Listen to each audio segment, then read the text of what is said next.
de unha, alma gêmea. Que foi, Ana Júlia? Brigou com o namorado? A vida é dura, né? Ficou um tempo todo falando pra gente que a gente tem que achar a nossa metade da laranja, que são forças que se atraem. Quando na verdade a única coisa que atrai a gente é a terra, né? É verdade esse bilhete. Dentre as forças da distância, somente a gravitacional é que é sempre atrativa. Mas se em vez de duas metades da laranja tivéssemos as duas metades de um ímã, aí sim a metáfora ficaria boa. Verdade, né? Dependendo do lado se atraem, dependendo do lado se repelem, né? Assim são os amantes. Pois é que a própria palavra imã vem do francês aimant, que significa amante. Sabia disso? Não sabia. Mas eu acho que então, em vez de ter escolhido essa música do Fábio Júnior, a gente tem que ter escolhido aquela do Leandro e Leonardo. Entre tapas e beijos, é ódio, é desejo, é sonho, é ternura. Olha, menina, não é que combina mesmo? Ainda mais que dentre os assuntos de hoje teremos a regra do tapa e a regra do abraço.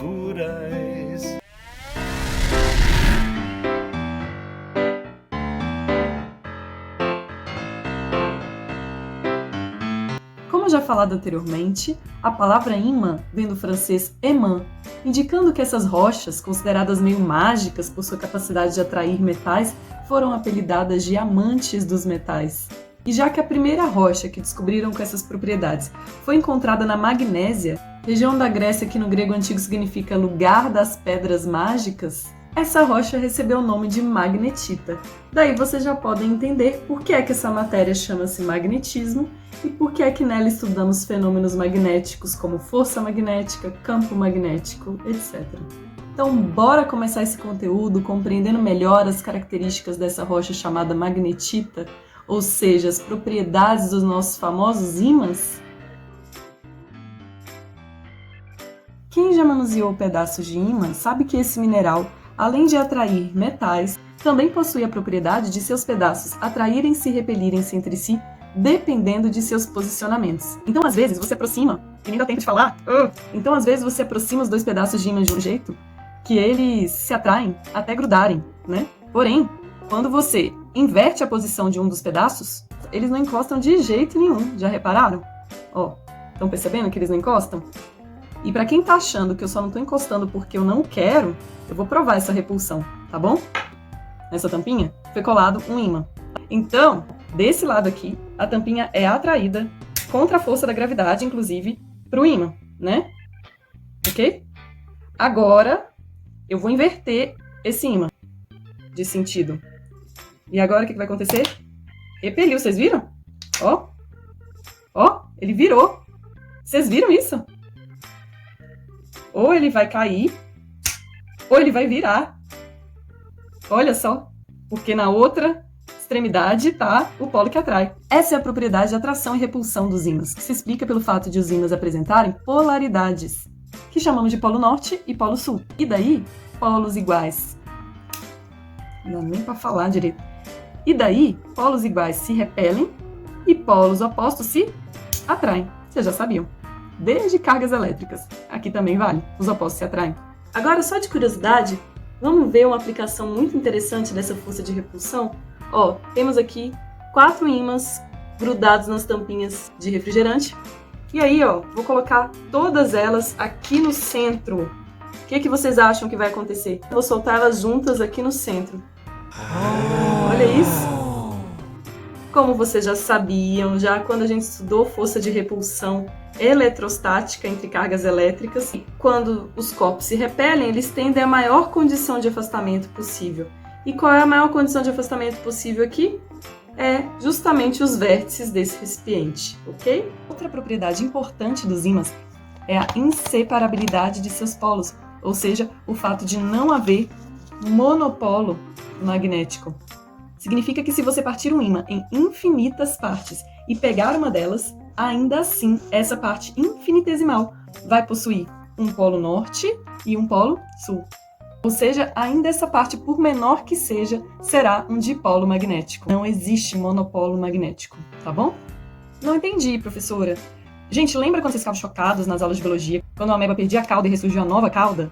Ou então quando ela perdia a cabeça e ressurgia uma nova cabeça, no fenômeno da regeneração, né? Então, vocês podem imaginar algo análogo para os ímãs. Você pode imaginar que se eu cortar esse ímã aqui no meio, do lado desse polo norte surgirá um outro polo sul, e do lado desse polo sul surgirá um outro polo norte. Imaginou? Pronto, agora vocês só precisam saber que não vai surgir coisa nenhuma, simplesmente nunca deixou de estar lá. Pois, repito, não existe monopolo magnético. Um ímã é sempre composto de um polo norte e de um polo sul, beleza? Agora vamos aplicar essas duas propriedades que aprendemos em um exercício? Bora! A figura a seguir mostra um ímã permanente que foi quebrado ao meio. Sabendo que N representa o polo norte e S representa o polo sul, determine a polaridade dos pontos 1, 2, 3 e 4. Desculpem o rabisco aqui, viu, gente? Mas é porque já tá feito, achei melhor aproveitar. E em que posições os novos ímãs se atraem e se repelem? Nessa primeira posição, em que eles são colocados um embaixo do outro, ou nessa segunda posição, em que eles são colocados um do lado do outro? Tá? A gente vai ver depois, uma coisa de cada vez. Vamos primeiro descobrir quais são as polaridades 1, 2, 3 e 4 aqui, beleza? Tá. Bom, parece óbvio, né? Que se eu partir esse ímã ao meio aqui era polo norte, esse pedaço todo vai ser polo norte. E se aqui era polo sul, esse pedaço todo vai ser polo sul? Não, né? Se vocês prestarem atenção no último princípio que a gente viu, que é o princípio da inseparabilidade dos polos, não existe monopolo magnético. Aqui não pode ser um pedacinho só de polo norte e aqui um pedacinho só de polo sul, tá? Cada um desses pedaços, por menor que seja, eles vão ter os dois polos, norte e sul, tá? Resta pra gente descobrir se é aqui o norte ou se é aqui o sul, se é aqui o norte ou se é aqui o sul, tá? Então, como é que a gente descobre isso? Essa lógica de partir de o que havia em cima e o que havia embaixo, né, vai ajudar a gente. Bom, se aqui na extremidade superior havia um polo norte, eu posso saber que na extremidade superior desse pedaço aqui em cima também vai haver um polo norte, tá bom? E se não existe monopolo magnético, se todo pedacinho de ímã é um dipolo magnético, se aqui é norte, o outro polo só pode ser sul, não pode ser norte, beleza? E aqui, a mesma lógica, até botei a setinha na mesma cor aqui, mas aí vocês têm que aprender o princípio porque nem sempre vai estar colorido, aliás, nunca vai estar colorido, né, chamando a atenção de vocês. Mas, aqui a gente está colorindo para poder vocês visualizarem melhor. Se aqui embaixo, na extremidade inferior desse ímã antes de se dividir, era sul, então a extremidade mais inferior do pedaço inferior vai ter que ser também um sul, beleza? Se não existe monopolo magnético, e aqui vai ter que ser o polo contrário, só pode ser o norte, não é não? Beleza, então? Já encontramos aí que 1 é igual a norte, 2 é igual a sul, 3 é igual a norte e 4 é igual a sul. Qual é a opção, então? Qual é o gabarito que corresponde a todas essas respostas? Letra C, beleza? Tá bom, gente. Então, o ímã nessa primeira posição aqui. Agora a gente vai para o nosso primeiro princípio. Polos opostos se atraem e polos iguais se repelem. Olha o que estão próximos quando a gente posiciona esses dois novos pedacinhos do ímã dessa maneira, um embaixo do outro. O polo sul do ímã de cima fica próximo ao polo norte do ímã de baixo. Se a gente tem próximos dois polos opostos, como os opostos se atraem, só vai poder haver uma força de atração entre eles, né? Eles vão se puxar um para o outro, beleza? E aqui, na segunda posição, em que a gente coloca esse ímã aqui do ladinho desse, pega aqui, esse do lado desse. Norte fica próximo do outro norte e o sul fica próximo do outro sul. O que vai acontecer? Polos iguais, muito próximos, o que acontece?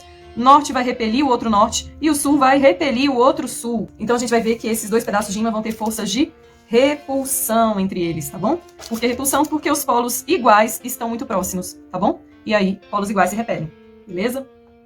E sobre essa história de um ímã nunca perder seus dois polos magnéticos, você deve estar se perguntando, mas como? A resposta é a seguinte: o polo norte e o polo sul do ímã não são coisas físicas que se possa cortar fora. Eles representam algo mais abstrato, um certo alinhamento dos elétrons no interior dos ímãs. E é esse movimento alinhado das cargas elétricas no interior dos ímãs que confere a eles essa capacidade de realizarem forças à distância. Acontece que vocês já sabem, desde a nossa segunda aula sobre campo elétrico, o que é mesmo que sempre existe por trás de uma força de ação à distância? Isso, um campo, uma deformação no espaço. Mas se o campo gravitacional era produzido pela presença de uma massa no espaço e o campo elétrico pela presença de uma carga elétrica no espaço, o campo magnético é produzido pelo movimento alinhado, ordenado de cargas elétricas no espaço, o que já sabemos se tratar de uma corrente elétrica.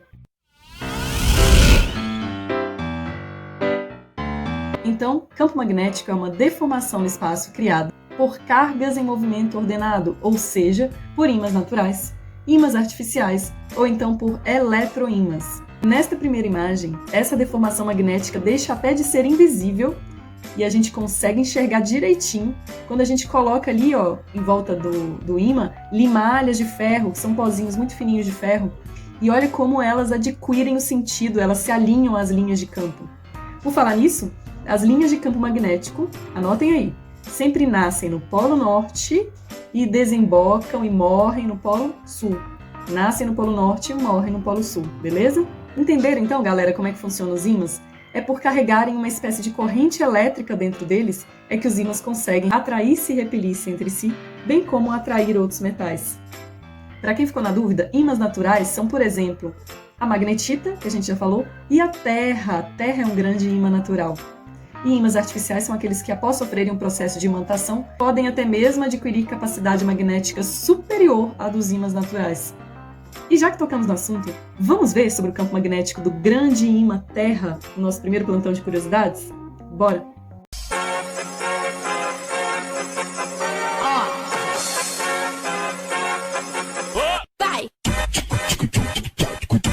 Quem acha estranho a Terra ser um grande ímã, sugiro que pense na primeira coisa que vem à sua cabeça quando a gente fala em Polo Norte e Polo Sul. A gente pensa imediatamente no Polo Norte geográfico e no Polo Sul geográfico da Terra.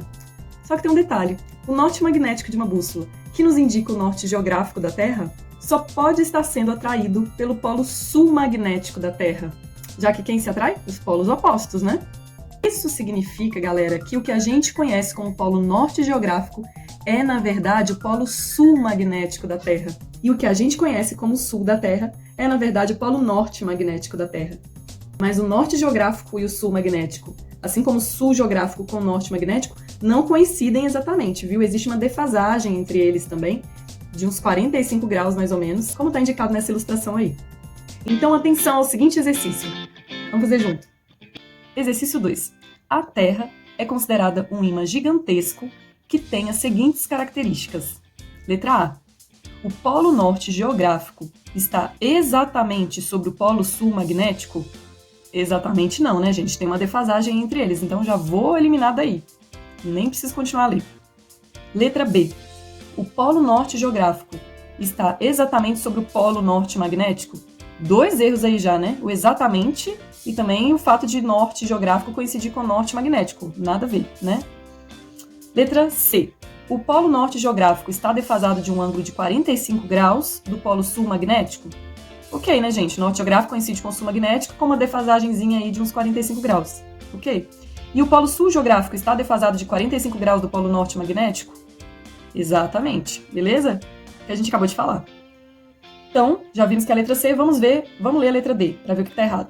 O polo norte magnético está próximo do polo norte geográfico? Opa, não, estão diametralmente opostos, né? E o polo sul magnético está próximo do polo sul geográfico? Também não, né? Confundiu aí. O polo norte magnético está próximo do polo sul magnético. É o contrário, beleza? Então, letra C, o gabarito. Ixi, só tá dando C hoje, hein? Uma curiosidade interessante sobre o campo magnético terrestre é que ele protege a atmosfera do nosso planeta contra os ventos solares, sendo por isso responsável pelas auroras boreais e austrais. As boreais são as que acontecem no polo norte geográfico e as austrais são as que acontecem no polo sul geográfico. Os ventos solares são emissões do Sol que poderiam destruir a atmosfera terrestre, mas ao serem canalizados para os polos e interagirem com o intenso campo magnético da Terra, essas partículas perdem boa parte da sua energia e acabam simplesmente conseguindo no máximo excitar alguns átomos da atmosfera terrestre. Átomos esses que, quando retornam à sua condição de equilíbrio, liberam essa energia adquirida na forma de luzes, originando esses belíssimos fenômenos luminosos que chamamos de auroras boreais e austrais. Olha como são lindas, né? Pena que tem que ir lá na Antártica para ver a austral, ou então lá no Canadá para ver a boreal. O Canadá tá mais fácil, né? Mais fácil. Outra curiosidade interessante que vocês já devem estar se perguntando é: mas por que no caso de 2 ímãs pode haver atração e repulsão, a depender somente do posicionamento deles um em relação ao outro, enquanto que os metais são sempre atraídos para os ímãs, independente do posicionamento deles? Por que essa diferença? É porque o processo de atração de alguns metais é diferente. Eles não possuem inicialmente um polo norte e um polo sul. Eles adquirem esses polos na presença de um campo magnético, na presença de um ímã, por exemplo. Vamos entender melhor isso? Daí vem comigo. Se eu posso considerar cada átomo da substância como um pequeno ímã, um ímã elementar, eles vão ter um norte e um sul, certo? Ou seja, uma orientação preferencial dentro da substância. É o que a gente chama no nível superior de spin. Spin dos elétrons, spin dos átomos. E aí eu posso, como é uma orientação preferencial, eu posso, ao invés de ficar desenhando esse ímã todo aqui, né? Eu posso representar apenas por seta, beleza? Então vamos desenhar os spins dos átomos dessa substância aqui qualquer. Eu estou desenhando de forma aleatória, porque no interior de um material não magnetizado, os spins se orientam dessa forma, um acaso mesmo, tá bom? Mas se este material for submetido a um campo magnético, por exemplo, ao campo magnético deste ímã aqui, ok? Que terá as linhas de campo, como vocês já aprenderam, nascendo no polo norte, ok? E desembocando, ó, no polo sul, tá bom? Vou desenhar só mais uma aqui. Nascendo no norte, desembocando no sul, beleza? Então, se essa substância for submetida à ação desse campo externo, daí sim esse campo externo tenderá a orientar os spins desse material, tá bom? Dizemos então que esse material será imantado ou magnetizado, que é a mesma coisa que sofrer um efeito magnético, sofrer uma influência magnética pela inserção nesse campo magnético externo, beleza? Mas o importante mesmo aqui é saber de que forma esse campo magnético influenciará nos spins desse material. Vai depender de que tipo é esse material. Por exemplo, se for um material paramagnético, como o alumínio, alguns desses spins vão se orientar no mesmo sentido do campo magnético do ímã, aumentando levemente o valor desse campo, ok? Aumentando levemente o valor desse campo magnético aqui, ó, para a direita, beleza? Porque eles também vão reforçar esse campo, mas é bem levemente. Por outro lado, se o material for diamagnético, como por exemplo o ouro ou a prata, alguns dos seus spins vão se orientar no sentido oposto ao do campo magnético externo. E dessa forma, vão diminuir o valor, né? Vão enfraquecer esse campo magnético externo, diminuindo o seu valor de forma bem leve, beleza? A maioria dos materiais que encontramos na natureza são diamagnéticos ou paramagnéticos, sendo, portanto, muito fracamente afetados pela presença de um campo magnético externo. Somente os materiais considerados ferromagnéticos, como por exemplo ferro, cobalto, níquel e liga de aço, é que sentem muito fortemente essa imantação, ó. E aí os seus spins se orientam, ó, a grande maioria, no mesmo sentido do campo magnético externo, né? Que aqui no caso tá para a direita. Viram a diferença? E além disso, essa imantação forte que os materiais ferromagnéticos sentem é no sentido, ó, por exemplo, o campo magnético aqui estava desse tamanho. É no sentido de aumentar bastante esse campo magnético para a direita. Por quê? Porque os spins se orientam no mesmo sentido, então reforça ainda mais esse campo magnético que existia para a direita, beleza? Daí, finalmente, já conseguimos entender por que é que o material ferromagnético é atraído pelos ímãs em qualquer posição em que eles se encontram. Ora, se aqui acumulou-se uma grande quantidade de polo sul, ó, polo sul, polo sul, polo sul, polo sul, se acumulou para a esquerda uma grande quantidade de polo sul, a gente acaba, ó, tendo um grande polo sul resultante aqui, certo? E se aqui se acumulou uma grande quantidade de polo norte, polo norte, polo norte, polo norte, a gente acaba tendo aqui na direita, ó, um grande polo norte. Olha só o que aconteceu. Polo norte próximo a polo sul, o que acontece? Polos opostos se atraem, certo? Então, é isso que acontece para o material ferromagnético ser atraído tão fortemente para o ímã. Agora vamos ver do outro lado. Se eu pegar esse material e colocar do lado esquerdo, vamos ver? Ora, se eu colocar esse material ferromagnético agora do lado de cá, mais próximo ao polo sul, novamente, ó, qual é a direção do campo? Entrando no polo sul, portanto, ó, para a direita, certo? A gente tem aqui, então, aqui, né, um campo magnético para a direita. Beleza, então, os spins vão tender a se alinhar em sua grande maioria, essa é a diferença do material ferromagnético. Os spins vão tender a se orientar no mesmo sentido desse campo magnético. E o que vai acontecer, então? Aqui vai surgir um grande polo norte. E aqui vai surgir um grande polo sul. Beleza? Olha só, norte, que é a pontinha da seta, né? Norte, próximo ao polo sul, os opostos novamente se atraem. É por isso que esse tipo de material, ferromagnético, é fortemente atraído por qualquer dos dois polos do ímã, entender?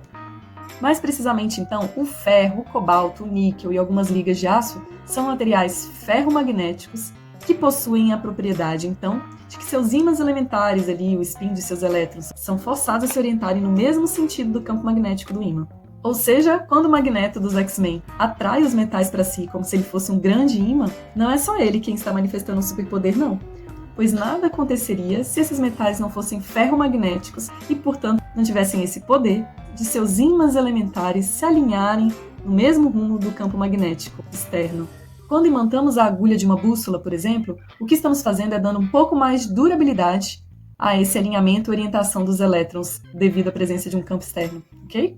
E se depois de imantada a agulha de uma bússola for inserida numa região de campo magnético, a gente tem condição de saber em qualquer ponto qual vai ser a posição que a agulha dessa bússola vai adquirir? A resposta é sim.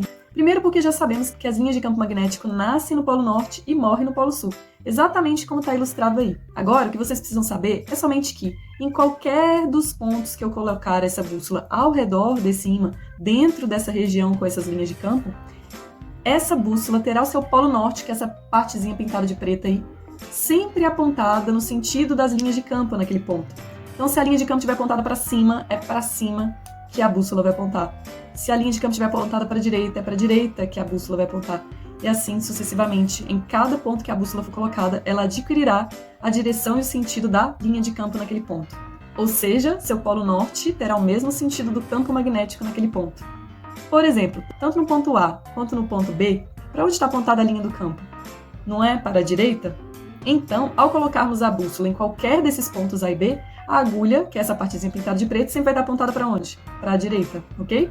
Já nos pontos C e D, em cima e embaixo aí, ó, acontece o contrário. As linhas de campo estão para a esquerda. Consequentemente, se eu coloco a bússola em qualquer desses dois pontos, o norte da bússola, essa parte pintada de preto, vai apontar para a esquerda, tá bom? Continua seguindo as linhas de campo, só que agora elas estão para a esquerda, então a bússola vai para a esquerda também, beleza? Mas não foi sempre que se soube que o ímã era um mineral especial com uma espécie de corrente elétrica dentro de si. Na verdade, por muito tempo, os físicos não viam a menor relação entre uma corrente elétrica e um campo magnético, de modo que o magnetismo e a eletricidade permaneciam como campos completamente separados na física, até o dia em que um físico dinamarquês chamado Hans Christian Ørsted observou que uma agulha de uma bússola se movimentava nas proximidades de um condutor conduzindo corrente elétrica. Dizem que ele deixou a agulhinha lá à toa. E aí, quando o circuito estava aberto, a agulhinha estava apontando lá para o norte magnético da Terra. Mas quando ele fechou o circuito, de repente a agulha se moveu.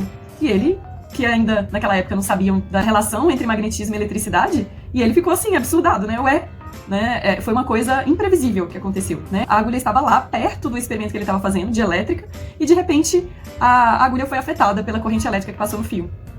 Então foi assim, uma observação sem querer, mas que desde então, graças ao Ørsted, a gente já sabe que toda corrente elétrica produz ao seu redor um campo magnético. Esse campo magnético vai ser sempre circular ao redor do fio e vai depender do formato do fio. Se for um fio reto, vai ser um valor. Se for um fio em formato de espiral circular, vai ser outro valor. Se for um solenoide, vai ser outro valor, beleza? E a gente vai ver tudo isso já já. Mas vamos ver primeiro sobre o sentido desse campo. Bom, a gente já sabe que é circular, mas como saber se vai ser no sentido horário ou anti-horário? A resposta está na regra do abraço. E o que a regra do abraço nos diz? Que para descobrirmos a direção e o sentido do campo magnético criado por uma corrente elétrica, a gente tem que apontar o polegar no sentido da corrente elétrica, e aí vamos supor que a tampa aqui dessa caneta seja o sentido da corrente elétrica, tá bom? Então, se a corrente elétrica tá para cima, sentido da tampa da caneta, na primeira etapa da regra eu vou apontar o meu polegar da mão direita no sentido da corrente elétrica, pronto, feito, beleza? Para cima. E agora, com os outros dedos, você vai abraçar o fio, beleza? Tem como abraçar o fio aqui? Não, né, gente? Tem como abraçar ele aqui? Também não. Eu vou abraçar o fio, colocando ele no meio da minha mão, né? E fazendo um círculo com a mão, beleza? É isso que é abraçar o fio, tá? Então, e se a corrente estiver pra cá? Façam aí, viu, galera? Senão vocês não aprendem, sério mesmo. Quando tinha prova dessa matéria, só dava os meninos tudo batendo a mão na mesa, fazendo assim no ar. É muito engraçado, mas é sério, porque pra visualizar, vocês têm que fazer mesmo, tá? Tem que usar a mão mesmo direita pra fazer. E se a corrente estiver para baixo? Primeira etapa da regra. Aponte o polegar no sentido da corrente, para baixo, e os outros dedos têm que abraçar o fio, tá? Então, nesse caso aqui, a gente teve, quando a corrente estava para cima, ela gerou ao redor dela um campo magnético que, no sentido contrário ao relógio, portanto, anti-horário, tá? E quando ela estava para baixo aqui, ela gerou um campo magnético ao redor dela no sentido do relógio, ou seja, no sentido horário, tá bom? Acontece que essa coisa de descrever e representar a nossa realidade tridimensional em ferramentas de apenas 2 dimensões, às vezes é um pouco complicado, não é mesmo? Porque assim, mesmo que você seja um desenhista profissa, que faça aqueles desenhos em perspectiva, e a pessoa olhe para a folha e consiga visualizar certinho aquelas 3 dimensões, mesmo assim, às vezes a gente quer agilidade e facilidade na hora de representar que um vetor campo magnético ou qualquer outro vetor está entrando ou saindo de um plano, tá? E é por isso que adotou-se uma convenção para representar qualquer vetor perpendicular a um plano. Qualquer vetor que faça um ângulo de 90 graus com o plano, a gente consegue representar por essa convenção que a gente vai ver agora, tá bom? Pode ser uma força entrando, pode ser um campo magnético saindo, a gente vai representar dessa forma que eu vou explicar agora, beleza? Por exemplo, imagine que o plano para onde você está olhando seja a lousa de uma sala de aula, que eu estou representando aqui por esse papel.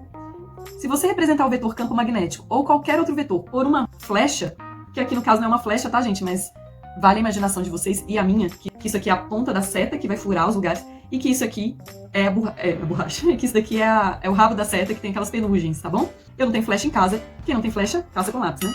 Se você pensar o vetor como uma flecha e ela estiver entrando no plano da lousa, que parte da flecha você vai enxergar? No caso aqui, a borracha está simbolizando aquela parte de trás da flecha, tá? Naquela parte de trás da flecha, a gente tem umas penugens, você acaba enxergando um certo X quando você olha de trás, tá? Aqui no caso a gente enxergaria um traço só, não um X. Mas no caso da flecha, quando a gente imagina uma flecha, a gente enxerga um X. Então, vista assim por trás, quando ela está entrando no plano, uma flecha entrando lembra um X, ok? Então, X representa vetor entrando. Vamos lembrar aqui? Deixa eu fazer um pouquinho de novo. X representa o vetor entrando, tá bom? E você vê a parte de trás só do vetor. Por outro lado, se essa flecha estiver saindo do plano da lousa, você estiver vendo ela saindo, ó, ela entrou aqui por trás e você está vendo ela saindo do plano da lousa, que parte você vai enxergar da flecha? Não é a pontinha dela? Beleza? Então, o ponto é utilizado para a gente representar o vetor saindo do plano, tá bom? Portanto, a partir de agora, se você lembrar da flecha, você não vai esquecer mais que X representa vetor entrando no plano e que pontinho representa vetor saindo do plano, beleza? Bom, gente, eu já usei essa anotação aqui que a gente acabou de aprender para ilustrar uma cena que eu fiz há alguns minutinhos atrás com vocês. A caneta representando o fio de corrente e a corrente estando para cima, o campo magnético no sentido anti-horário. Bom, a caneta aqui está saindo do plano da lousa, não é? Saindo é notação com pontinho, né? Saindo do plano da lousa, de fato, o campo magnético, pela regra do abraço, vai ser nesse sentido anti-horário aqui, né? E a gente também virou a corrente de cabeça para baixo aqui, de modo que agora aqui ela está entrando no plano da lousa. E aí, quando a corrente está entrando, a gente já viu que apontando o polegar no sentido dela e abraçando o fio, o campo magnético fica nesse sentido horário aqui, tá? Como desenhado aqui. Mas e se agora, ao invés de ter a corrente saindo do plano ou entrando no plano da lousa, eu quiser grudar a corrente aqui na lousa, tá? Por exemplo, eu quero fazer aqui um fio de corrente, conduzindo corrente para cima, tá? Minha corrente I agora vai ser para cima. Galera, se eu tenho uma corrente para cima e aponto o polegar nesse sentido, eu vou novamente com os outros dedos abraçar o fio. Opa, mas quando eu tento abraçar esse fio, ó, passar minha mão lá por trás dele, os meus outros dedos encontram o quê? O plano da lousa. Então, nesse plano da lousa, para eu conseguir abraçar o fio, eu vou ter que fazer o quê com o plano? Furar ele entrando, né? Vou ter que entrar no plano aqui. Qual é a anotação para ver o campo magnético entrando? É um xizinho, né? Porque você vê o finalzinho da seta. Então, o campo magnético aqui é entrando, tá? No plano da lousa. Então, quando eu aponto o polegar no sentido da corrente, o meu campo magnético criado vai ser entrando aqui à direita da corrente e saindo aqui à esquerda, não é? Pensa que ele deu uma volta completa lá atrás e ressurgiu aqui no plano, saindo do plano, emergindo do plano. Qual que é a notação para saindo aqui à esquerda? É um pontinho, porque você vê a ponta da seta, beleza? Então, o campo magnético aqui à esquerda é saindo, tá bom? Mas aí, galera, e se eu inverter o sentido da corrente? Como é que vai ficar? Eu sei que a mesma regra vai valer, certo? Que a corrente vai continuar criando um campo magnético ao redor dela, que para descobrir o sentido desse campo eu tenho que apontar o polegar no sentido da corrente e abraçar o fio. Aí eu descubro o sentido do campo com os outros dedos. Polegar no sentido da corrente para baixo. Quando eu tento abraçar o fio, eu encontro a lousa aqui à esquerda, né? Então eu entro no plano da lousa com os meus outros dedos. Entrei no plano da lousa aqui à esquerda. Contornei lá por trás, o que vai acontecer aqui à direita? Os meus dedos vão sair do plano, tá? Contorno lá por trás, os dedos saem aqui no plano do lado direito do fio, tá? Então é isso. E bora já aplicar esse aprendizado no nosso próximo exercício? Bom, galera, que a corrente elétrica produz um campo magnético circular ao redor dela, a gente já tá sabendo, ok? Agora, o que a regra do abraço vai nos permitir descobrir é qual é o sentido desse campo magnético circular. Ele gira nesse sentido? Ou nesse sentido? Faz diferença, não faz? Por exemplo, vamos supor que essa canetinha represente essa corrente elétrica da letra A para a direita, ok? Visualizaram? Segundo a regra do abraço, antes de a gente abraçar o fio, a gente precisa, apontar o nosso polegar no sentido da corrente elétrica. Corrente elétrica está para a direita? Então, primeiro eu aponto meu polegar para a direita. Aponto ele para a direita, que é o sentido da corrente, aí eu abraço o fio. Então, no ponto P, que é todos os pontos aqui embaixo também da caneta, né? No ponto P ou em qualquer ponto aqui embaixo do fio, eu vou ter um campo magnético o quê? Entrando. Campo magnético entrando, a gente já sabe como representar, não é? Se a gente visse uma flecha entrando, a gente veria a rabeira dela, né? Como é que é a rabeira de uma flecha? A gente veria um X. Então, esse X aqui simboliza que o meu campo magnético está entrando aqui no ponto P, que é o que eu estou pedindo, mas também em qualquer outro ponto que tiver aqui abaixo desse fio reto que está ilustrado aqui, tá? Aonde que esse campo, ao invés de estar entrando, estaria saindo? Acima do fio, tá? Depois que ele entrasse aqui, percorresse lá de forma circular, atrás do fio, né? e depois ele voltasse, quando ele retornasse e furasse de novo o plano, aí ele já ia retornar saindo do plano, beleza? Então tá. Mas como a gente quer no ponto P, aí o gabarito é esse. Aqui, no ponto P, o campo está entrando no plano, tá? O vetor campo é perpendicular e está entrando no plano do papel. E aqui, galera, letra B.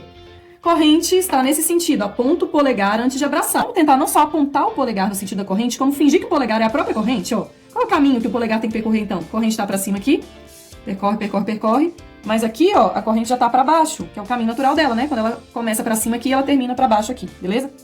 Essa corrente, quando eu aponto meu polegar para ela me diz que no centro dessa espira, no centro desse fio circular, que é o que significa a espira, né?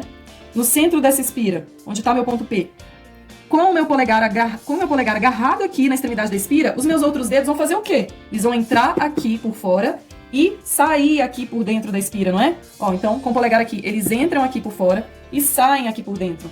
E se a corrente estivesse aqui, ia dar no mesmo? Sim, ó. Os meus dedos iam entrar aqui por fora da espira e dar a volta lá atrás e sair aqui por dentro da espira, tá? Então, aqui, no ponto P, é sempre um ponto de saída do vetor campo magnético, ok? Porque quando eu faço a regra do abraço, de apontar o polegar e abraçar o fio, ao abraçar esse fio, eu furo o plano entrando fora da espira e furo o plano saindo dentro da espira, tá bom? Beleza, então aqui tá o sentido do nosso campo magnético na letra B. Letra C, galera. Letra C tem uma coisa diferente. Isso porque em todos os outros casos sem ser o solenoide, realmente o campo magnético é circular ao redor do fio. Mas aqui no solenoide, a gente tem várias espiras circulando um cilindro metálico.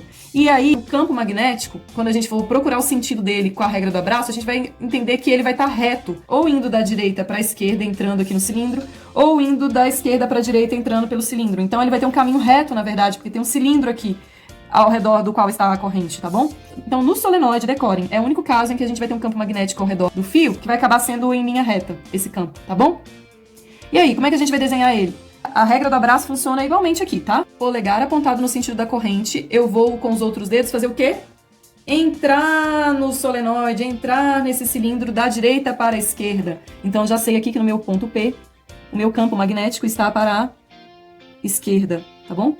Entrando no solenoide para a esquerda, beleza? Então é isso, esses são os sentidos. Mas e quanto ao valor, ou seja, a intensidade do campo magnético, como calcular? Bom, a primeira coisa a saber é que representamos o campo magnético pela letra B, e que a unidade de medida utilizada para calcular essa grandeza é o Tesla, representado pela letra T. E daí são 3 as fórmulas principais para o cálculo de B. Costumam ser consideradas meio complicadas pelos alunos. Mas quando buscamos compreender seus termos, percebemos que não é tão difícil assim. Se fizermos uma comparação entre as 3 fórmulas, então, aí é que o nosso cérebro costuma ter facilidade de lembrá-las. Veja só. Bom, o primeiro termo que obviamente aparece em todas as fórmulas é o I de corrente elétrica. E faz todo sentido, né? Porque se o campo magnético é criado justamente pela presença de uma corrente elétrica no espaço, a corrente elétrica precisa constar no cálculo do B, não é? Além disso, a corrente elétrica aí tem que vir no numerador da fração. Por quê, galera? Porque se é ela que cria o campo, quanto maior ela for, maior vai ser o campo. E essa relação diretamente proporcional, a gente expressa colocando a grandeza no numerador da fração, ok? E o campo também será diretamente proporcional a uma constante que a gente vai chamar de μ0. O que é isso, professora? μ0. Bom, gente, primeiro o que é o μ? O μ é uma letra grega que nessa matéria representa pra gente uma característica do meio, chamada permeabilidade magnética do meio, que nos indica mais ou menos o quanto aquele meio é permeável aos efeitos magnéticos, entendeu? Mas como na maioria dos exercícios o meio costuma ser o ar, e entre o ar e o vácuo a diferença entre a permeabilidade magnética é insignificante, a gente costuma usar o μ0, que é a permeabilidade magnética no vácuo, que tem um valor constante, igual que está aparecendo aí na tela, 4π vezes 10 elevado a menos 7. Tesla vezes metro sobre ampere. Não precisa preocupar com essa unidade de medida da constante não, tá?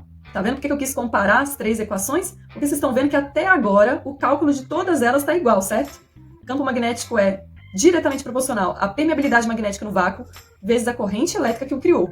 Mas agora, os campos vão começar a ficar diferentes, porque, a depender do formato do fio, a gente vai ter um denominador dessa fração aí diferenciado. Bora ver? Para o caso de a corrente estar percorrendo um fio reto, por exemplo, o campo magnético será inversamente proporcional ao termo 2π vezes R, onde esse Rzinho minúsculo, ele representa a distância do fio condutor, peraí, deixa eu pegar, ele representa a distância do fio condutor até um determinado ponto, onde você está querendo calcular o campo. Então essa distância aqui vai ser o seu R, beleza? Se esse termo 2πr foi colocado no denominador dessa fração, ou seja, é inversamente proporcional ao campo magnético B, Quer dizer que quanto mais distante do fio, menor vai ser o campo magnético. E é bem razoável esse entendimento, não é, galera? Porque se é a corrente que cria o campo magnético, à medida que você vai se afastando do fio, esse campo magnético vai só enfraquecendo, não é mesmo? É bem lógico isso, não é? Pois então, já para o caso de a corrente elétrica estar percorrendo um fio em formato de espira, o que é uma espira? É a gente pegar um fio que antes era reto e dobrar ele, tá? Pode ser uma espira circular, quando ela vira um círculo, pode ser uma espira quadrada, que eu não vou conseguir fazer aqui, mas enfim. Pode ter o formato que você quiser, mas desde que você dobra o fio que antes era reto, você tem uma espira, beleza? Voltando então, para o caso de a corrente percorrer um fio em formato de espira circular, a gente vai ter que o campo magnético no centro dessa espira, tá? Que pode ser um campo magnético entrando ou saindo dessa espira, o campo magnético no centro dessa espira será inversamente proporcional a 2 vezes o raio dessa espira. O que é o raio, gente? É a distância entre o centro da espira e qualquer de suas extremidades, beleza? E 2 raios é o diâmetro, não é? 2 raios é quando você pega de uma extremidade à outra, passando pelo centro, você tem o diâmetro. Então, o campo magnético vai ser inversamente proporcional ao diâmetro, o que também é intuitivo, certo? À medida que você vai aumentando a espira, o campo magnético aqui no centro vai se distanciando da corrente e, portanto, vai ficando mais fraco. Também é bem lógico, não é? Perceba que essa fórmula é quase igual à outra. Qual é a diferença entre as duas, gente? B igual a μ0 vezes I dividido por 2πr na primeira e B igual a μ0 vezes I dividido por 2R. A única diferença é que essa segunda fórmula perdeu o π, certo? E é uma brincadeira que eu faço pra gente ajudar a memória, é que da mesma forma que a gente não tem ex-namorada, não é sem a namorada, então expira, a gente lembra de expi, não tem o pi. Ai, é besta, né? Mas assim, ajuda, tá? Na hora de uma prova, se você precisar lembrar, ajuda. Não dá pra negar. Por fim, para o caso de a corrente estar percorrendo um solenoide, que é simplesmente a junção de várias espiras, né, de vários fios dobrados, no caso normalmente circulares, mas também tem solenoides em formato quadrado, tá? E aí, nesses casos em que a corrente percorre um solenoide, a gente tem um campo magnético diretamente, vamos acrescentar mais um termo aí, diretamente proporcional. A gente tem um campo magnético diretamente proporcional à quantidade de espiras que formam esse solenoide, ao número de espiras. No caso aqui, na minha simulação horrível com fita crepe, tem quantas? 1, 2, 3. Então, seu N aí da fórmula seria igual a 3. Mas, obviamente, que para formar um solenoide, na prática, você tem por volta de 1000 espiras ou mais, tá bom? E, nesse caso também, da corrente percorrendo o solenoide, o campo magnético vai ser inversamente proporcional ao quê? Ao comprimento desse solenoide. Que seria o quê? O tamanho desse solenoide, por exemplo. Seria esse tamanhozinho aqui, tá? Onde estão marcando meus dedos. Então, esse tamanhozinho aqui é o nosso comprimento L, que vai no denominador da fração, porque é inversamente proporcional ao campo. Ou seja, quanto maior for esse comprimento L, mais o campo vai enfraquecendo, tá bom? Então, o ideal para que um solenoide seja bem eficiente é que ele tenha muitas espiras, mas esse comprimento seja o menor possível. Então, que essas espiras estejam de preferência bem grudadinhas, tá bom? E, gente, o fato de terem começado a encurvar os fios, transformando fios retos em espiras circulares, em solenoides, foi justamente para tentar criar campos magnéticos cada vez maiores. Para vocês entenderem o que eu estou falando, percebam aí que a fórmula da espira circular perdeu um π, que é igual a 3,14, justamente no denominador da fração, em relação à primeira equação do fio reto. O que isso significa? Significa que o campo magnético da espira circular, ali no centro dela, é 3,14 vezes maior do que o campo magnético criado por um fio reto. E, se um fio condutor circular já contribui bastante para aumentar o campo magnético, imagine só quando você junta um monte de espiras circulares no solenoide. Você aumenta ainda muito mais o campo magnético. Então é por isso que os solenoides costumam ser chamados também de eletroímãs. Bora exercitar o uso dessas fórmulas, finalizando aquele exercício que já tínhamos começado? Bora!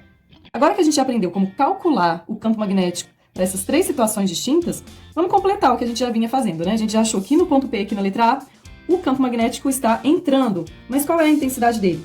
Bom, o campo magnético criado por um fio reto, ele é dado por μ0, que é a permeabilidade magnética no vácuo, vezes corrente elétrica, essa corrente elétrica de 20 aqui no fio reto, vezes a corrente elétrica no fio reto, sobre o elemento que caracteriza o círculo que o campo magnético faz em volta da corrente, tá? Qual é o perímetro de um círculo? 2πr, onde r é justamente essa distância aqui de 5 vezes 10 a menos 2 metros, tá? Então é só substituir os valores aí, galera. Vamos lá? B é igual. μ0, gente, μ0 é uma constante e ela é sempre dada. Então, galera, os exercícios vão sempre trazer para vocês esse valor da permeabilidade magnética no vácuo, tá? Que é o quê? 4π, vamos colocar aqui no lugar de μ0. 4π vezes 10 a menos 7 vezes... Beleza, já usamos. Qual que é o valor da corrente que te foi dado? 20 amperes. 20 dividido por 2π. Qual é o valor de R? R é a distância, viu, gente, do ponto P, onde você está querendo calcular o campo, até o fio, onde está passando a corrente. Então, é 5 vezes 10 a menos 2, ok? O campo magnético, então, é igual a... Galera, π aqui no numerador e π no denominador, posso fazer o quê? Π dividido por π, 1, né? Posso cortar, beleza? Então, vamos fazer a conta toda de uma vez, ó. 4 vezes 20, 80. 2 vezes 5, 10. 80 aqui em cima, dividido por 10 aqui embaixo, vai dar 8. Depois vocês refaçam isso, se estiver muito rápido pra vocês. 8 vezes 10 elevado a menos 7, dividido por 10. O que sobrou aqui? Você já usou esses números aqui, então só sobrou 10 a menos 2 aqui.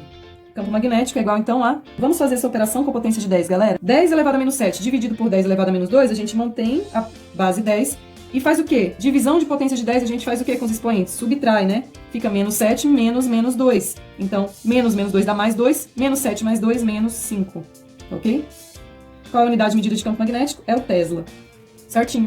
E como a gente já tinha achado o sentido, fica fácil a gente colocar aqui, ó, que o campo é 8 vezes 10 a menos 5 Tesla entrando no plano.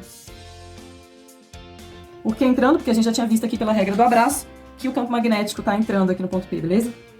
Letra B, galera. Aqui no centro da espira, eu tenho uma equação que é igualzinha a essa, inclusive tem um zero, vamos colocar aqui, a corrente, dividido por... Só que aqui muda. Quando se trata de uma expira, lembra que ex-namorada é sem a namorada? Então, expira, lembra de expi, não tem o pi. A única coisa diferente da equação para cálculo de campo da espira em relação ao fio reto é que ela perde esse π aqui, ó, do denominador, tá? Então, a gente vai pegar, fica aqui 2R, sendo que esse R também já é uma coisa diferente do que aqui, né? Aqui era a distância até o fio, aqui esse R é o raio da espira circular, beleza? Essa fórmula é válida para uma espira circular, tá bom, gente? Então, vamos lá. Campo magnético é igual a... Quanto que vale o M0? 4π vezes 10 a menos 7, beleza? 4π vezes 10 a menos 7. Vezes, quanto que vale a corrente aqui? Que ele te deu? 9 amperes. Dividido por 2R. Só que 2R, ó, como tá dado aqui a dica, é o diâmetro, né? E já foi dado ele de uma vez pra você. Então, você já bota direto aqui. 6π vezes 10 a menos 2. Π dividido por π dá 1, né? Posso cortar.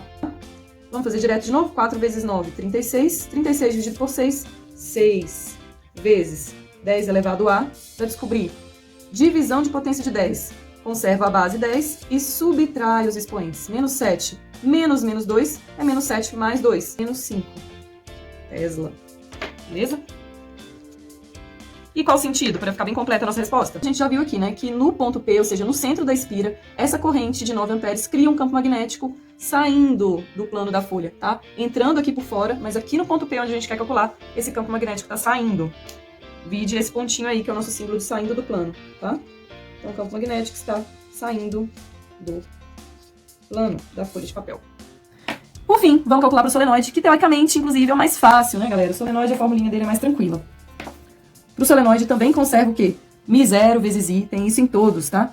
μ0 vezes I. Permeabilidade magnética no vácuo vezes a corrente. Só que aí, no solenoide, a gente tem aqui uma quantidade de espiras, né, galera? Então, o campo magnético vai depender também do número de espiras, do número de voltas do fio enrolado aqui nesse eletroímã, tá? Porque o solenoide também é chamado de eletroímã. E não é à toa que a gente enrola tantos fios, assim. É porque a cada fio enrolado, ó, é diretamente proporcional, o campo magnético aumenta, beleza? Então, o campo magnético é proporcional ao número de espiras, ao número de voltas aqui de fio metálico, de fio condutor por onde passa a corrente, tá bom? E ele é inversamente proporcional ao comprimento L desse solenoide, tá? Quanto maior for esse comprimento, menor é o campo. Então, por isso vem no denominador, beleza? Agora vamos só colocar os valores, né, galera? Campo magnético no solenoide vai ser igual a número de espiras, 1000. 1000 são 3 zerinhos, então é 10 elevado a 3. 10 ao cubo. Vezes μ0, vocês já sabem quanto é, mas não custa lembrar. Vai sempre vir no enunciado dos exercícios. Senão é obrigado a decorar. 4π vezes 10 a menos 7. Vezes quanto que é a corrente? 3 amperes, né? Vezes 3.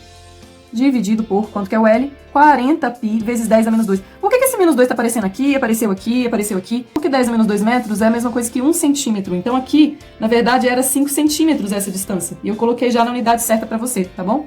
Já transformado para metro. Beleza. E aí, qual que é o valor de L? 40π vezes 10 a menos 2. Novamente, quem que eu posso cortar aqui? O π com o π. Vamos cortar esse 4 aqui também? 4 com 40 e aqui sobra 10. Então, o que a gente vai ter? 3 aqui em cima, 3 vezes 10 elevado a... Multiplicação de potência de 10, o que eu faço? Conservo a base 10 e somo os expoentes. Mais 3, menos 7, menos 4.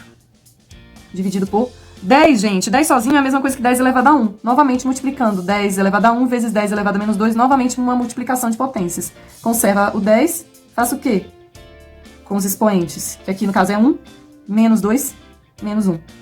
Então, meu campo magnético vai dar 3 vezes conserva a base 10. Faço o que com os expoentes, já que é uma divisão? Subtraio menos 4, menos 1, mais 1. Menos 4 mais 1, menos 3.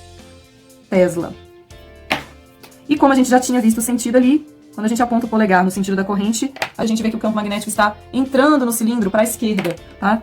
Então, no solenoide aqui, a gente vai ter um campo para a esquerda. Beleza, gente? E é isso. Agora é hora de aprendermos que tanto uma carga em movimento cria um campo magnético, como a gente já viu, quanto também se eu pegar uma carga em movimento e inseri-la num campo magnético já existente, esse campo magnético vai interagir com essa carga em movimento, vai gerar nela uma força magnética, tá bom? Por exemplo, temos aqui uma região com um campo magnético B, cujas linhas de campo estão representadas por todos esses X aqui. Ora, então as linhas de campo estão entrando ou saindo do plano? Entrando, né, gente? A gente já viu que o X a gente vê a parte de trás da seta, então a gente está vendo entrando. Bom, como eu acabei de dizer, surgirá uma força magnética em qualquer carga elétrica em movimento que eu lançar aí nesse espaço magneticamente deformado, ou seja, nessa região de campo magnético.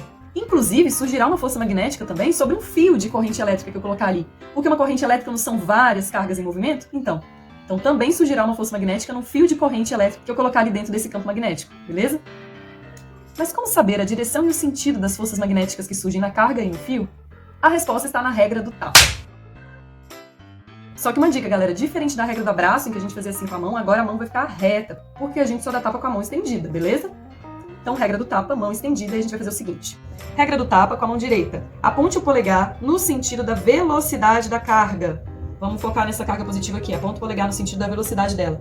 E os outros dedos no sentido do campo magnético, que estão entrando no plano da lousa, certo? Polegar no sentido da velocidade e os outros dedos no sentido do campo. E agora, posicionada a mão corretamente, eu vou dar um tapa com a palma da minha mão. Pra cima, certo? Então, minha força vai ser pra cima.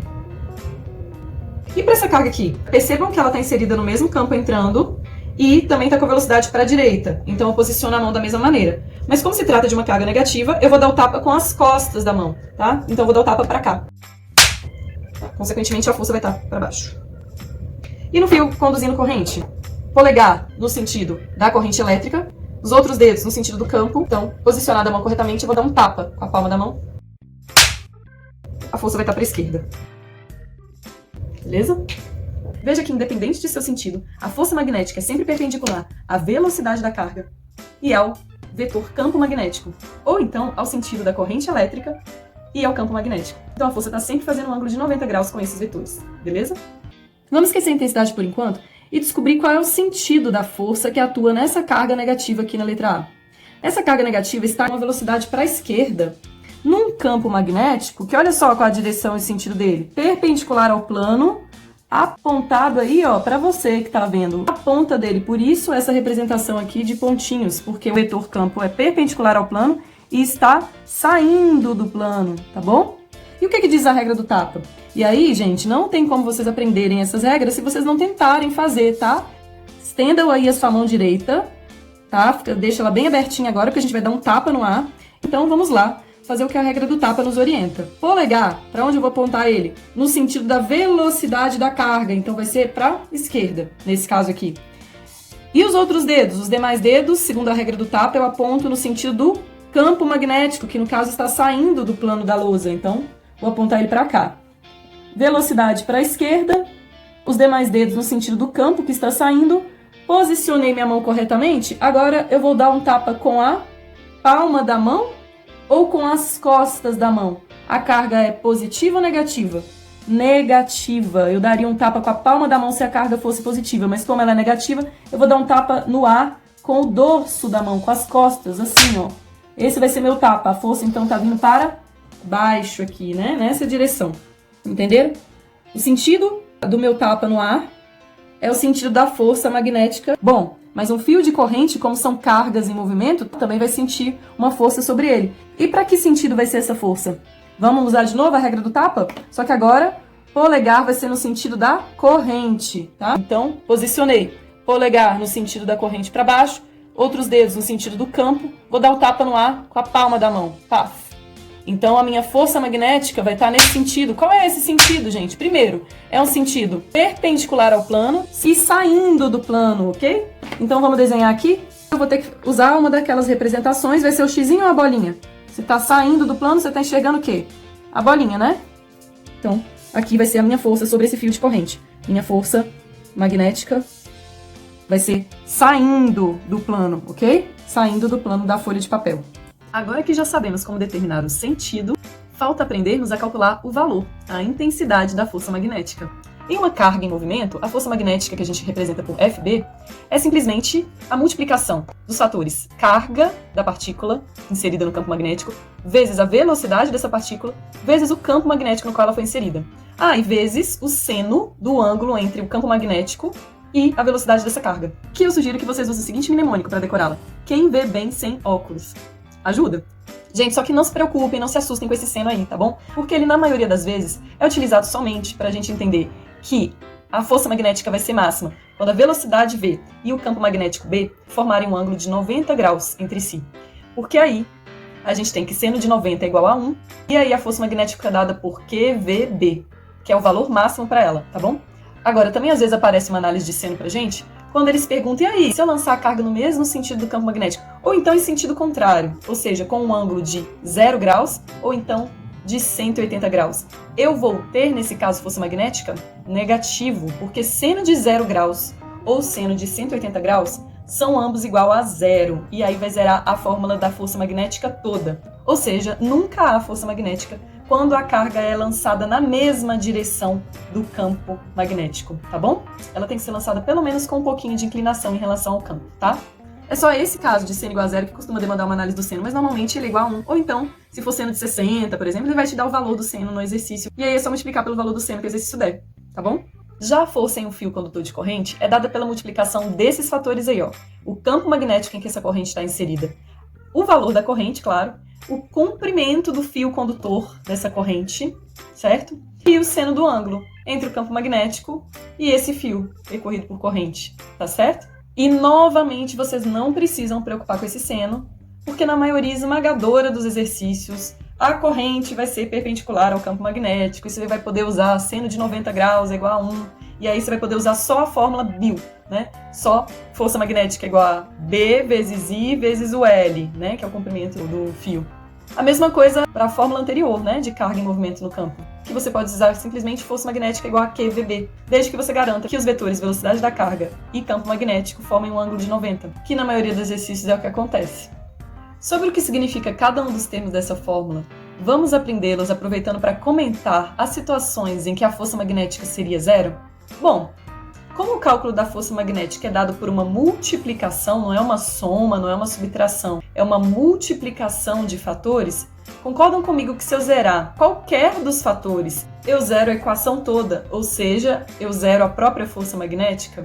Então vamos começar de trás para frente, já que já falamos sobre quando o seno do ângulo é zero, tá bom? A primeira coisa muito simples é, se B fosse zero, B, que é essa deformação magnética no espaço, que é o nosso campo magnético responsável pela força magnética, se o B for zero em qualquer das equações, não vai haver força magnética, ok? Da primeira fórmula, concluímos também que se a carga elétrica estiver em repouso ali no campo magnético onde ela foi inserida, ou seja, se V, a velocidade dela, é igual a zero, nesse caso também não vai haver força magnética sobre a carga, tá bom? O que mais que a gente pode zerar nessa fórmula? A única coisa que sobrou, a carga, né? A carga Q. Pois então, se a gente lançar num campo magnético B, com uma determinada velocidade diferente de zero, uma determinada partícula, mas ela não tiver carga, a carga dela foi igual a zero, como por exemplo se fosse os nêutrons, se a gente lançasse os nêutrons com uma velocidade imensa dentro de um campo magnético, eles iam sofrer uma força magnética? Não. Por quê? Porque a carga do nêutron é igual a zero, que sendo igual a zero, zero é a equação inteira e você não tem força magnética, beleza? Agora vamos para essa segunda equação. Já falamos sobre o seno C0, já falamos sobre o BC0, e agora, o que falta a gente zerar? O comprimento do fio não vai ser zero, né, gente? Mas então falta a gente zerar a corrente. Se por um acaso, se somente tiver um fio condutor ali, mas não estiver sendo percorrido por corrente, esse fio condutor, por mais que seja um bom condutor, mas não está sendo percorrido por corrente, ele não vai sofrer ação de uma força magnética, mesmo estando inserido num campo diferente de zero, mesmo tendo um comprimento diferente de zero, tá? É necessário que esse fio esteja sendo percorrido por uma corrente elétrica diferente de zero, beleza? Então, vocês já entenderam, qualquer dessas coisas que eu zerar, zera também a minha força, beleza? Eu tô martelando nisso, porque como essa matéria tem uns cálculos mais complicados, às vezes vocês podem encontrar ela no vestibular vindo somente conceitual. E aí, se você já tem isso em mente, né, vocês já conseguem fazer mais rapidinho, beleza? Agora vamos aplicar essas fórmulas em um exercício. Agora vamos descobrir o valor dessas forças, a intensidade delas. Bom, Quando a gente quer saber a força magnética em uma carga, a gente usa, segundo o meu mnemônico, quem vê bem sem óculos, né? Que aqui a gente só se importa com o módulo da carga, com o valor positivo dela, mesmo que ela seja negativa, que é o caso aqui, né? O módulo da carga vezes a velocidade dela, vezes o campo magnético onde ela foi inserida, campo B, vezes o seno, sendo θ o ângulo entre o B e a velocidade, certo? Só que olha só, que ângulo é esse aqui? Não é 90 graus direitinho? Então, se esse ângulo é 90 graus, isso aqui vai ser igual a 1, porque seno de 90 é 1, beleza? Então, como a velocidade é perpendicular ao campo, a gente tem que o θ vai ser 90 e, portanto, seno de 90 é igual a 1. Então, vai sumir essa parte aqui que normalmente assusta vocês, tá bom? A gente vai poder trabalhar só com QVB, carga, velocidade e campo. Carga foi te dada 3 microcoulomb, só que você não pode deixar a carga em microcoulomb, você tem que transformar ela para coulomb, tá bom? 1 microcoulomb é igual a 10 a menos 6 coulomb. Então vamos lá, força magnética vai ser igual a 3 vezes, quanto que vale o microcoulomb que eu acabei de falar? 3 vezes 10 a menos 6 coulomb, tá? Deixa eu pegar aqui. 3 vezes 10 a menos 6 coulomb, tá bom? 3 microcoulomb é igual a 3 vezes 10 a menos 6 coulomb. Velocidade, já está na unidade de medida certa? Sim, metros por segundo. Então é só botar o valor dela, 200 metros por segundo. Vezes qual o valor do campo? 2 Tesla. Tesla é a unidade de medida de campo, então só boto 2, não preciso transformar nada. Pronto, agora é só fazer essa conta aí. Força magnética, então, é igual a 3 vezes 200, 600 vezes 2.200. 1.200 vezes 10 elevado a menos 6. E isso aí, em notação científica, porque o número tem que ser menor que 10, a gente traz a vírgula dele para cá, quantas casas? 1, 2, 3, fica 1,2. Como diminuímos ele 3 casas, a gente vai ter que aumentar a potência de 10 aqui, de 3 casas também. Então, de menos 6 mais 3 vai menos 3. Ok? Força magnética é igual a 1,2 vezes 10 a menos 3 newtons. E aqui, no fio que está percorrido por corrente, aí a gente tem uma outra fórmula, né, galera? Aqui a força magnética é dada por Bill, campo magnético vezes o valor da corrente, vezes o comprimento do fio, esse comprimento L aqui do fio, vezes seno do ângulo. Que ângulo? Novamente, o ângulo entre a corrente e o campo magnético. Olha, a corrente está para baixo, o campo magnético está para direita. Olha qual que é o ângulo entre eles, 90, não é, galera? Ó, ângulo de 90 graus. Então, seno de 90 é 1, como vocês já sabem. A gente vai poder esquecer esse fator que vocês costumam se assustar, simplesmente porque corrente é perpendicular ao campo. Corrente sendo perpendicular ao campo, o ângulo entre corrente e campo vai ser 90 e o seno de 90 dá 1, tá? Então a gente vai trabalhar só com Bill. Força magnética é igual a B, que é 2 vezes 10 a menos 3 Tesla, coloco 2 vezes 10 a menos 3 aqui, vezes a corrente, que é 5 amperes, coloco 5 aqui. Até agora estava tudo na unidade de medida correta já, do Sistema Internacional de Medidas, né? Mas agora o L, o L está em centímetros. Eu posso deixar unidade de comprimento em centímetros? Não. 30 centímetros, galera. Eu tenho que fazer aqui, ó, que equivale a... Quanto que é 30 centímetros? Não é 0,3 metros? Então, só a gente substituir 30 centímetros por 0,3 metros, porque o metro é a unidade oficial de comprimento, tá? Unidade do Sistema Internacional de Medidas. Então, no lugar do L, eu vou colocar 0,3 metros, tá bom? Vou colocar o valor de L em metros, beleza? Então, quanto que vai dar a força magnética? 2 é 5, 10. 10 vezes 3 décimos é 3, né, gente? 3 vezes 10 a menos 3, que é o que sobrou aqui. Newtons, beleza? Acabou o nosso problema. Agora, gente, dá uma espiadinha aqui. Se você quiser ser mais completo ainda, você já calculou que a força magnética nessa carga é 1,2 vezes 10 a menos 3. E você já indicou aqui que ela é para baixo. Mas se alguém for olhar só o final da sua resposta, você pode colocar aqui, ó, para baixo, tá bom? O valor dessa força é 1,2 vezes 10 a menos 3 newtons para baixo. E essa é 3 vezes 10 a menos 3 para baixo, para cima, saindo do plano. Saindo do plano. Beleza? Agora sim, sua resposta está completíssima.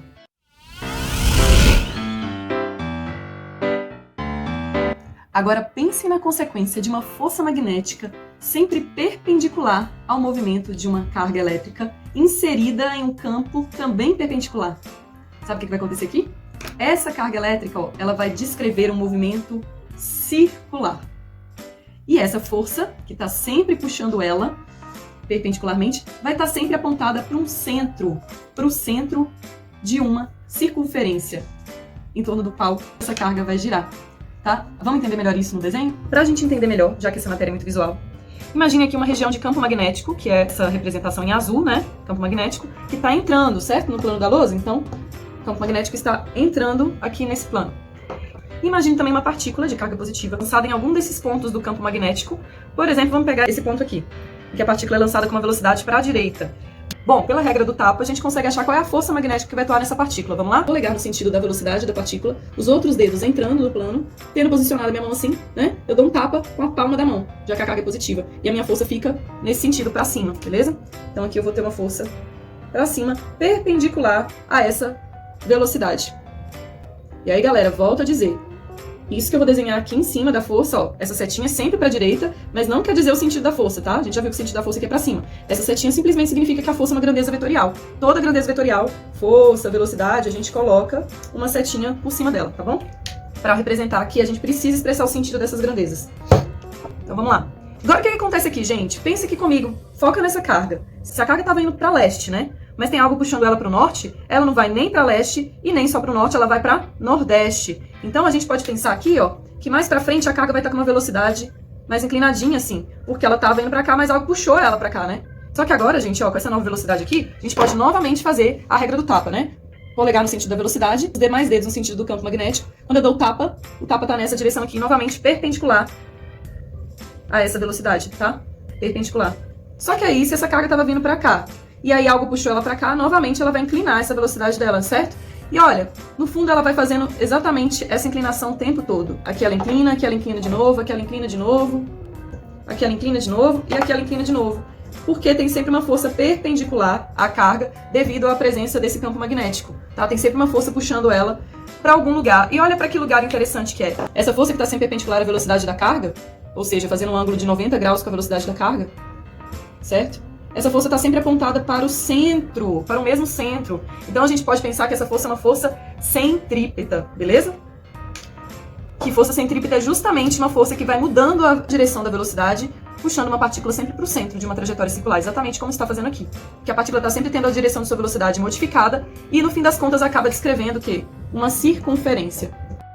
Então, toda carga que tem uma velocidade dentro de um campo magnético, ela acaba por descrever uma trajetória circular.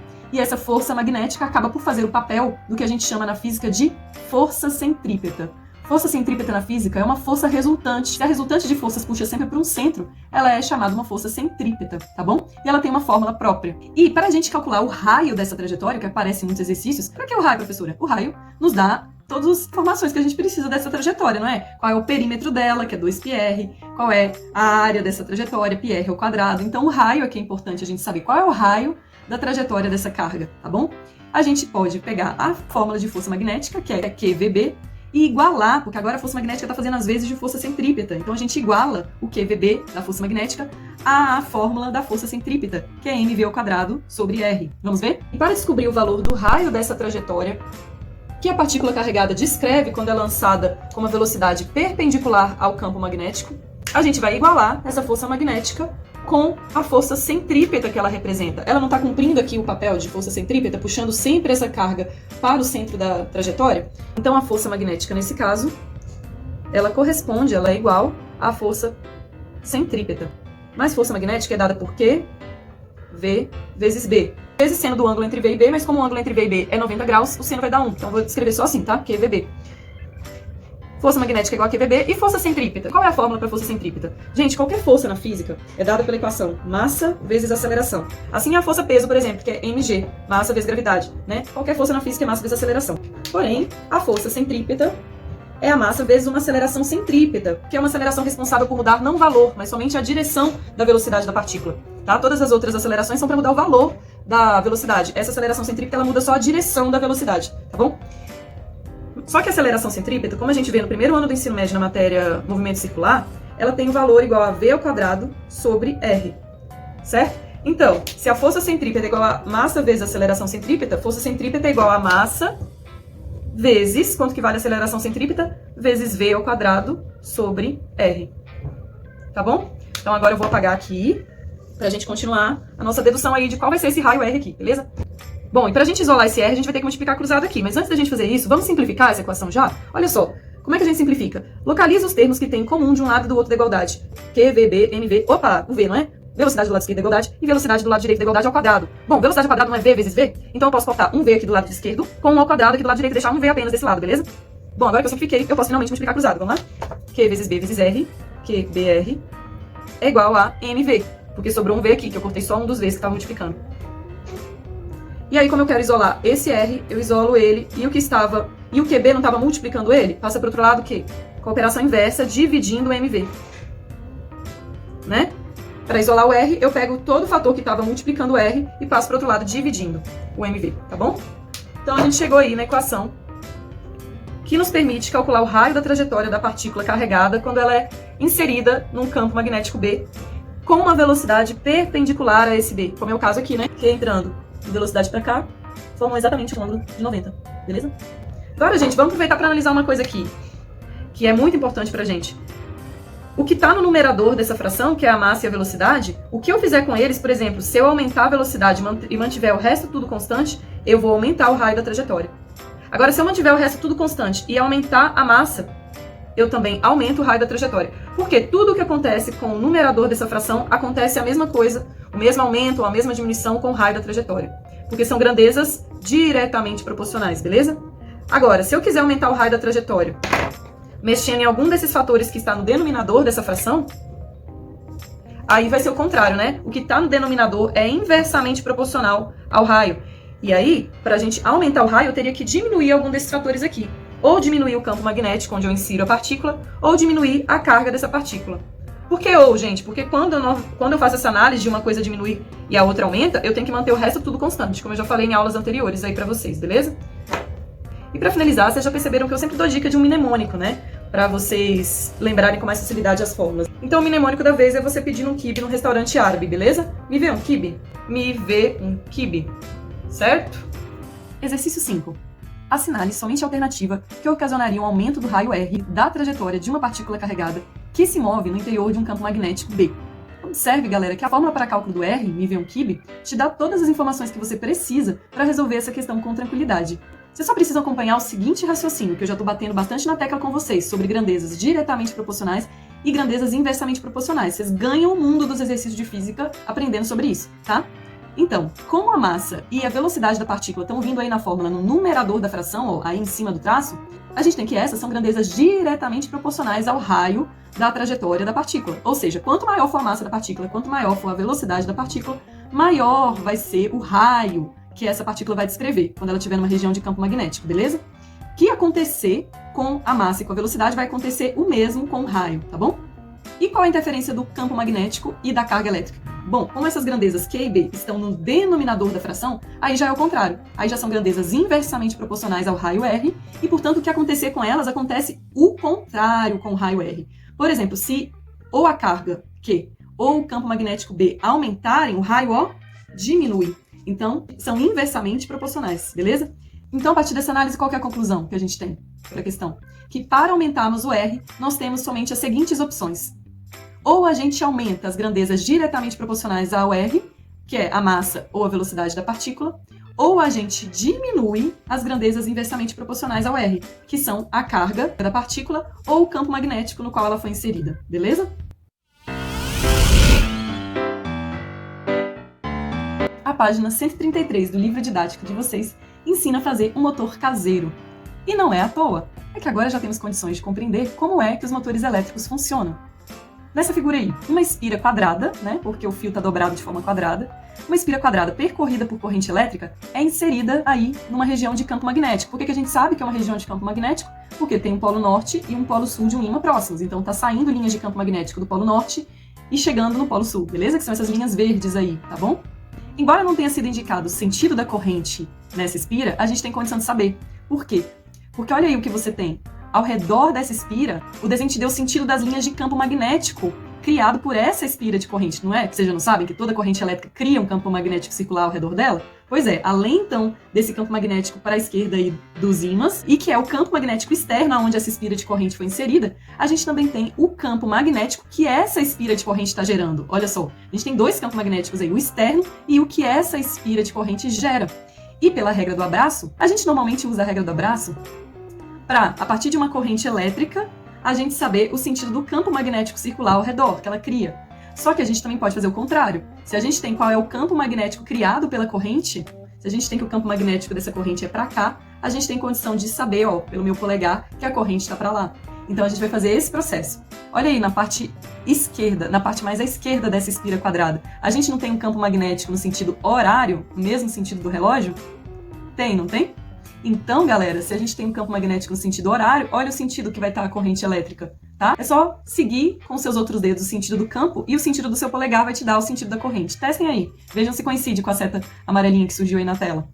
A mesma coisa na parte mais à direita aqui do fio, tá? Os seus 4 dedos vão girar, só que agora no sentido anti-horário. Olha aí o sentido do campo magnético circular criado pela corrente aí no lado direito. Agora já é no sentido anti-horário, sentido contrário ao do relógio. E aí, quando os seus 4 dedos giram no sentido desse campo magnético circular, o seu polegar aponta o sentido da corrente que criou esse campo, tá? Qual é o sentido da corrente, então? Teste aí e veja se coincide com a seta amarelinha que acabou de surgir aí, nesse lado direito da espira. Por fim, pela regra do tapa, descobrimos as forças que surgem em cada lado da espira. Primeiro aqui do lado esquerdo, vamos lá. Polegar no sentido da corrente e os outros dedos no sentido do campo magnético, para a esquerda, né? Como a corrente é carga positiva, você tem um tapa com a palma da mão, então essa força vai ser para cima, beleza? Já no outro lado, no lado mais à direita da espira, a sua corrente está para cá, certo? E o campo magnético está para cá. Quando você dá o tapa no ar, você vê que a sua força está para baixo, beleza? Do lado esquerdo da espira, então, a gente tem uma força para cima e do lado direito da espira a gente tem uma força para baixo. Consequentemente, essa espira, ó, vai girar nesse sentido horário do relógio, beleza? Ou seja, o que a gente viu aqui, então, que um fio conduzindo corrente elétrica, quando inserido em um campo magnético, ele gira, não é? Então, eis a base de funcionamento de um motor elétrico, corrente mais campo magnético, beleza? E agora vamos finalizar com uma música que foi pedida lá no começo e que realmente tem tudo a ver com essa matéria que a gente estudou hoje. Regra do tapa, regra do abraço, só faltou ter uma regra do beijo, né? Até mesmo na cama provoca loucuras. Isso, essa parte aqui que não tem muito a ver, não. E assim vou vivendo, sofrendo e querendo esse amor doentio. Ah não, né, gente? Pelo amor de Deus. Vamos parar com essa história de amor doentio, tá com nada isso não. Bora nos inspirar no imã, que com ele não tem essa história de ficar procurando a outra metade, não, né? Ele já tem as duas metades com ele, ele é inteiro. E a gente viu que ele é inteiro justamente porque lá dentro dele tá tudo bem alinhadinho, certo? Lembram? Então vamos virar esse disco e botar essa outra música aqui, ó, para nos inspirar a manter a mente quieta, a espinha ereta e o coração tranquilo. Afinal, antes de conseguir ser um bom par, a gente precisa conseguir ser um bom ímpar, não é mesmo? E quando finalmente chegarmos ao par, que a repulsão seja só suficiente para percebermos o que trazíamos em nós, mas só enxergávamos no outro, e que a atração seja maior e bem mais frequente. Fica mais fácil quando conhecemos o outro e a nós mesmos, e daí já sabemos identificar rapidamente o norte e o sul de cada um. Um beijo, fiquem com Deus.